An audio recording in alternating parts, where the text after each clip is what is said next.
1/3 of the total staff it needs to perform its roles properly. Jonathan.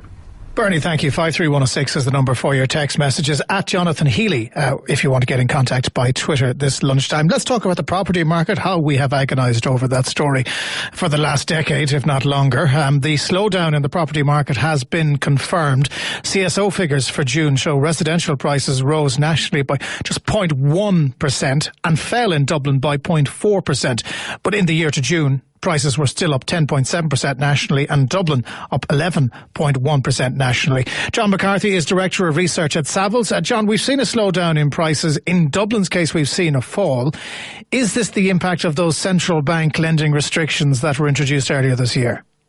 Yes, I think it is. I think it's a combination of two things, Jonathan, really. I think the first thing is that we had very strong house price growth last year coming off a very low base.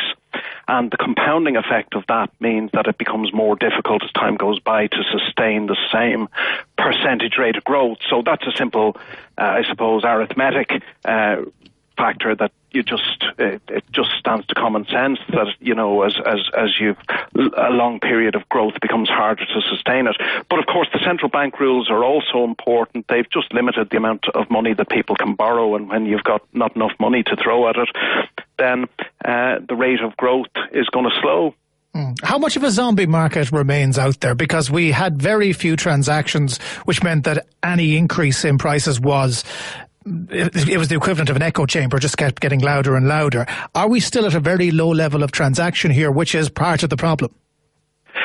Yeah, well, I wouldn't say so. I mean, transactions have grown very, very strongly. They're up 35% in Q1 of this year compared with Q1 of last year, and that's reflective of actually what's been going on over the last 3 or 4 years. There's been a sort of a steady increase in transactional activity. Compared with the UK, on a per capita basis, our transactions are running about 60% of those in the UK. So that would suggest that there's a bit of headroom for further growth in transactional activity, but we would probably never have as many transactions as they have in the UK on a per capita basis because there's more mobility over there, because there's a number of big cities that people tend to move around to. So, but is there still a hangover of people who would have bought in the mid-90s who are stuck in negative equity and simply can't do anything? The banks are starting to move now by offering different products, but for the most part, if you're in negative equity, you're not going to sell your house.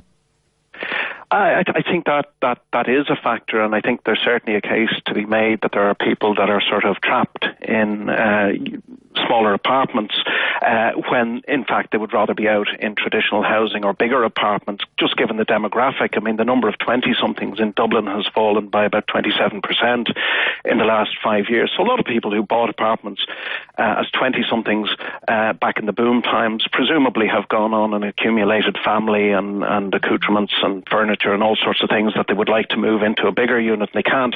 So I think that is a factor in the market, and I think that, you know, that is something that is only gradually going to recede.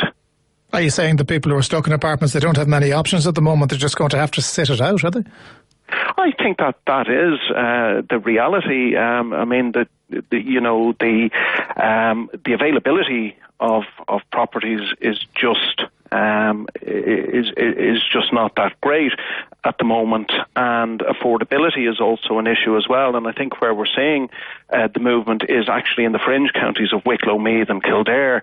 So people that are in that situation increasingly are having to make a trade-off as to whether they live with the tight space and try and make do, or whether they suck it up and they accept that they're going to have to do a longer commute in order to get more space. And increasingly, to the extent that we are seeing activity and indeed prices hardening in the property market, it is in those commuter counties of Wicklow, Meath and Kildare.